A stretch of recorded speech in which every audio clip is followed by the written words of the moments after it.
AC level 2 charger you see is actually just a switch.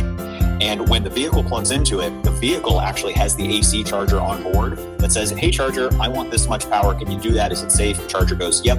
They handshake, it closes the connection, and AC power flows out of the building through the charger into the vehicle's AC charger, where it's converted to DC and put into the battery.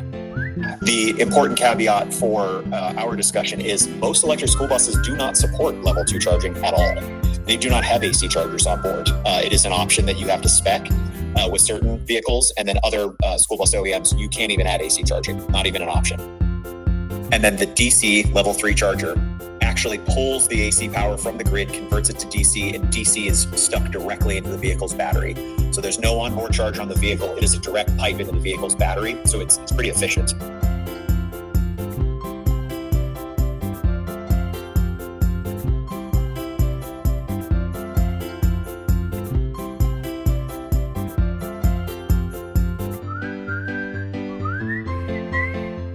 You really have to look at what you're working with, what type of bus you're deploying, and what the school's routes look like to make sure that whether it's level 2 charging or DC level 3 charging, you're deploying the right technology for the needs of that particular operation. That's really why it's critical to have those options.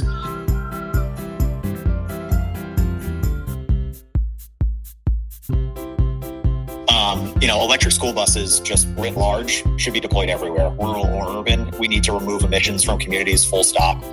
We need to get these batteries on wheels deployed, because not only do they move students in a cleaner, safer way, they can actually benefit the local grid. If you deploy the technology correctly, not only can they charge at the right times of day, which helps support the grid, but you could also potentially use them to do discharge as well to support the grid at peak times.